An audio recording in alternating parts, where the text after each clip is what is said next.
Hi, good morning, good afternoon, good evening. Welcome back to 281 to all my tech writing students.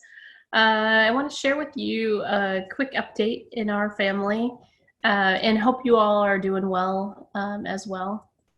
Let me see if I can share my screen and get over there. So our family, oh, there we go. Our family just adopted 3 kitties, and we picked them up yesterday. And they have been just so much fun. So we've really been enjoying them. So far, the one in the lower right-hand corner, his name is Flip. He was named by my gymnast daughter who wanted to call him Flip, but then we found out that he was actually female, but we stuck with the Flip name anyway. And on the bottom is Gracie.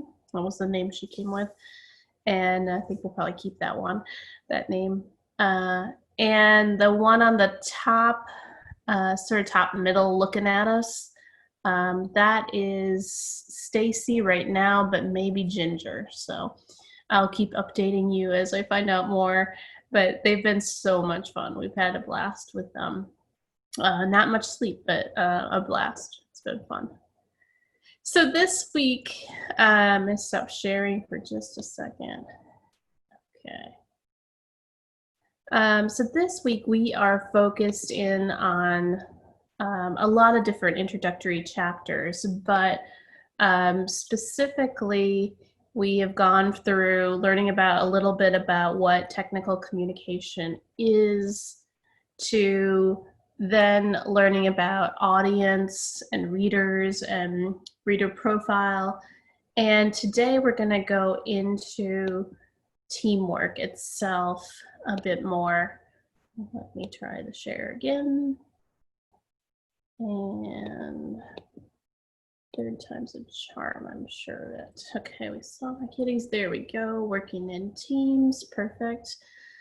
I wanted to start by going back to just a little bit of review. So last week we did talk, or not last week, but earlier in the week we talked about chapter 2. We talked about readers as raters. We talked about reader profile and steps to understanding our audience.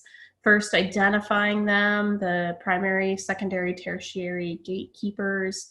Then we were talking a little bit more about their needs and values and attitudes, and then we talked a bit about the importance of context, about where, when, how they'll be accessing the materials that you're developing. Today, as we move into teamwork, I wanted to start by, this is an article, one of the first articles I had published in 2003. And what I did was this really interesting study, well, I thought it was interesting anyway, about the recent graduates of a BA program in technical communication, connected to the curriculum that they were looking at finishing or finished, and then also looking at managers and their perceptions of their newly minted graduates coming into their organization. And it was interesting because managers consistently rated collaboration as one of the top factors or features that they are looking for in a new technical writer. And that's just behind strong writing and strong communication, oral and written communication skills. The interesting thing is that most undergraduates in the survey, and again, this was quite a few years ago, but most undergraduates in the survey were so fixated on their content knowledge and on their technology prowess, and mostly feeling insecure, uncertain about their technology skills, that they didn't realize that employers were really seeking some of the basic skills. They think they can teach the content, they can teach the technologies or get you training in the technologies. But what they can't do, or where it's harder to, what is harder to do is to really help you gain fundamental skills in teamwork, and as well as written and oral communication, visual as well. And so that was a very interesting result of that. Accordingly, and this is a little bit more updated, but in a Pew Research Center survey, this one was from 2014, that's right. They surveyed 3,154 participants about the skills that are most important for children to get ahead in the world. And 77% pointed to teamwork. And it was number 4, I think, in a very long list of different skills and characteristics. So it's interesting. We know this need for teamwork, and even innately we know the importance of working in teams, but often we try to avoid it. Lots of us have horror stories about different teams gone bad, and of course we've had good ones too, but it's the sort of the bad ones that set in our mind. But the interesting point is that even though that we know the importance of teamwork, we're not always very good at teaching effectively how to do it. And this is where this is an example of that study. You can see how teamwork is the 4th top skill needed to succeed there. But what I was going to introduce you to is Bruce Tuckman in 1965 introduced a 4-step model of how teams learn to work together. And this is the concept of forming, storming, norming, performing, and adjourning. He doesn't have adjourning in his original 1965 theory, but we'll talk about that last. In terms of forming, before going to that, I think if you want to see this in action, this is kind of a little hokey, but it's really very effective.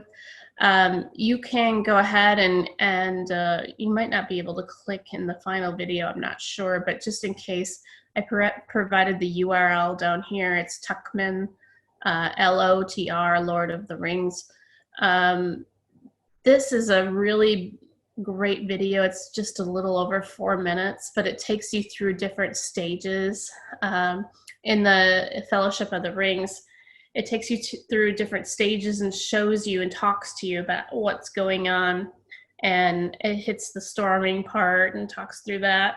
So talks through the norming and then performing as well. It's really very, very well done. So if you want to see an example, please go and visit that. Forming has 6 steps to it.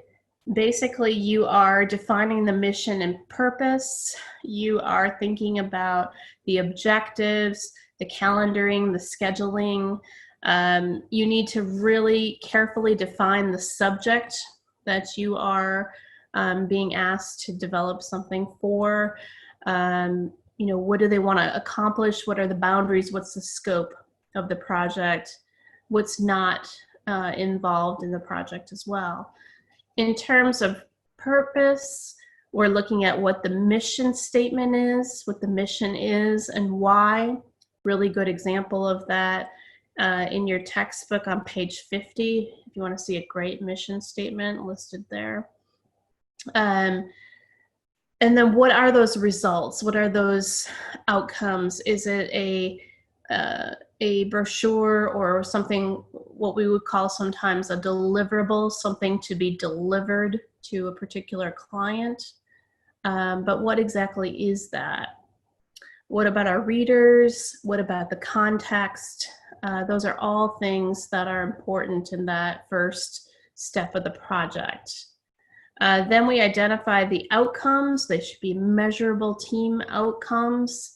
And there's a great bit of information in your textbook on page 50 about outcomes as well, showing you how to start with what you're looking for and then develop that into a strong outcome.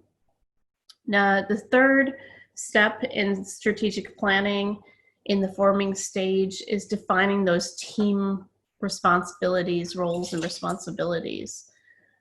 So facilitator runs the meeting, coordinates the meeting. I guess coordinator is what Johnson Sheehan is calling it in the text. There might be researchers, designers, editors, different roles. I'll just point out that those roles change. They vary based on the project number one in the organization. So keep that in mind. But do definitely define what those roles are and what the responsibilities for each person or area are. Then we need, of course, a project schedule, get that calendar in place, make sure it's shared in a place where everybody can access it, and make sure that it's clear to everybody what's due and when it's due. There are so many great programs these days that can help with that. The chapter mentions quite a few of them, but it's a little bit outdated now. I think in terms of apps, there's a great one called Asana. That's fantastic. And in terms of computer software programs, Microsoft Teams is a great one that can help organize your team. The groups feature just in our office area. You might not even know about it, but when you go into your email, there's the opportunity to create a group area. And in that group area, you can have OneNote, a notebook connected there. You can bring in files. It's just fantastic. So there's a lot of opportunities there too. And most teams now, especially in technology-based industries, are using Slack to pass information and to schedule quick on-the-fly meetings as well. You want to make sure as you work out your work plan in step number 4 that you work with the end in mind, that you do backwards planning, and then you make your way up to the date, to the current date. So when does this really have to be in? What's what we call the drop dead deadline, and kind of make your way and define those milestones up to the current day, or say back to the current day. And then make sure you agree on how you're going to resolve conflicts. I will say that is the piece that is often missing as we go on to think through those strategic planning stages. So just a couple of quick checks in terms of understanding what are outcomes. Are they the results of brainstorming? Are they physical format of your document? Are they a response from your audience? Or are they tangible results of your project? Okay. If you want, you can pause the video right here for a moment. Okay. And we know that from what we just talked about, that outcomes are the tangible results of your project, often a deliverable. In the case of your client project, your deliverable will be your brochure. Another quick question. If one team member fails to perform, what should the group do? A, follow the steps for conflict management agreed upon during the forming stage. B, fire the team member. C, ask another team member to complete his or her tasks. D, none of the above. Let me just say first that I have seen all of these things happen, including none of the above. Just ignore it. And if you want, you can take a moment, you can pause the video and think through them for a second. And then from reading chapter 3, you would have come to the conclusion that you want to follow the steps that are written for conflict management. And that comes from, again, the first forming stage. The very last step, step 6, is about agreed upon steps for conflict management. It may come to firing the team member, but you know, if you think of something as step A, that would maybe be step D, F, E, F, something like that. I avoid asking somebody else to do another person's task. That creates a lot of resentment, and it's not really solving anything. That problem will rear its ugly head again, and ignoring it is also not a great idea. There may be something going on with that particular team member, but generally speaking, I have found as a project manager and a lead, the quicker that you intervene, first of all, the easier it is. There hasn't been any sort of fallout from what we're going to talk about next, the storming. And it's a good time just to find out, just to feel out what exactly has happened and how we can move forward. A lot of times it's just a clear miscommunication. So in terms of storming, one of the things that we want to think about, it's just inevitable in any group that you're going to have a time when things, you know, you just come into conflict with each other, with the way each other works. It's just part of the process. One of the things that isn't in chapter 3 that I've added here is from a lot of research that I've done, and this happens to be from Randy Fujichin, and he defines a number of different dysfunctional behaviors, including the begrudger, the blamer, the controller. Some of these things we know, right? There's often somebody that dominates the group. He calls that the controller. There's also almost always somebody who doesn't engage like they should. So how many times have you guys been in a team project and somebody doesn't pull their own weight, right? It just happens a lot. So he would call that the ghost. But he has a couple others that I have unfortunately encountered in different ways too. So the begrudger has some sort of ill will towards you. And that person often has feelings of jealousy or is envious towards you in some way. Blamer just refuses to take responsibility and blames everybody else for all the problems, does not offer any sort of help, and just does not move the team forward in any way possible. Controller we talked about. Distractor, again, kind of like the class clown in high school, but somebody who's always just distracting and diverting the team's attention when things need to get done. And keep in mind that it's not necessarily that somebody is always this type of personality. It may be that they just happen to be a very functional member of the team, but for some reason they are distracted because something is going on in their lives. And then for this period of time or for this particular project, they become the distractor. The ghost, we talked about not being involved. The miser, I've encountered this a lot. I think it will happen a lot less in your generation. But when I first was a technical writer, there were several people who had been a technical writer in the department for upwards of 20 years. And it was just really hard to get information from them and help from them because they saw their knowledge as power. And if they shared information with me as a new writer, then they'd sort of be yielding their position and power.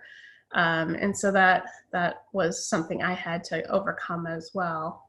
And then the pleaser, although it's nice to have pleasantness, the pleaser just agrees to everything and doesn't really offer anything. They don't like conflict, and so they just sort of agree to things. Well, if you agree to the wrong things, then that can create a domino effect of trouble for you and the organization. So we want to make sure that we mitigate those behaviors.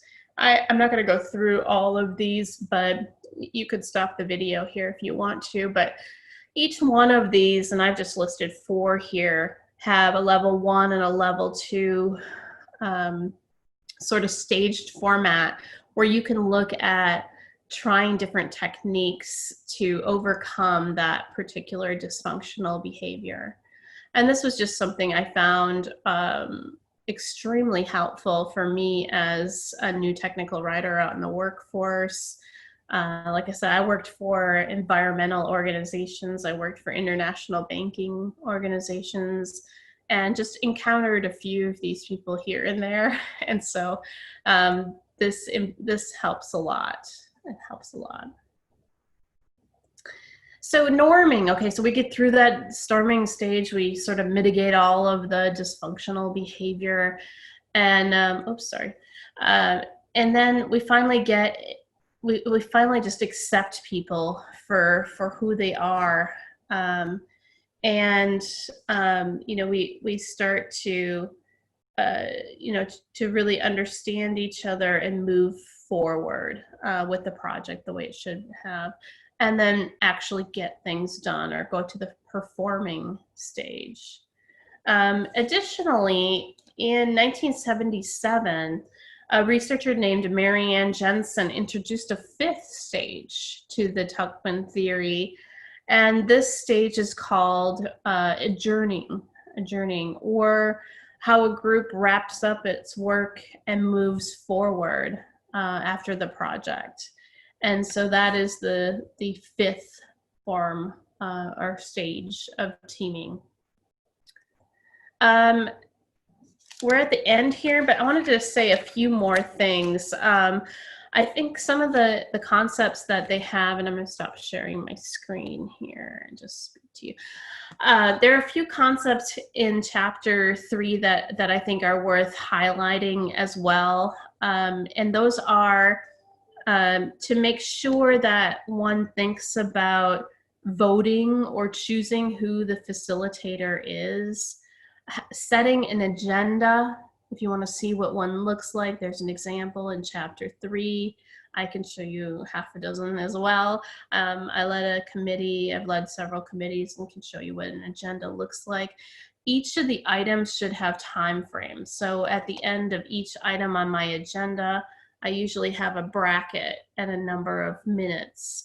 The key is to start the meeting promptly and end promptly, and to make sure that you keep to those time frames. Address each item separately. Sometimes we kind of get all over the place when we're talking, but do give each item some separate time. Encourage participation, even from pleasers or ghosts who may not be looking like they are participating. If you need to, as the facilitator, you should be asking them for more support.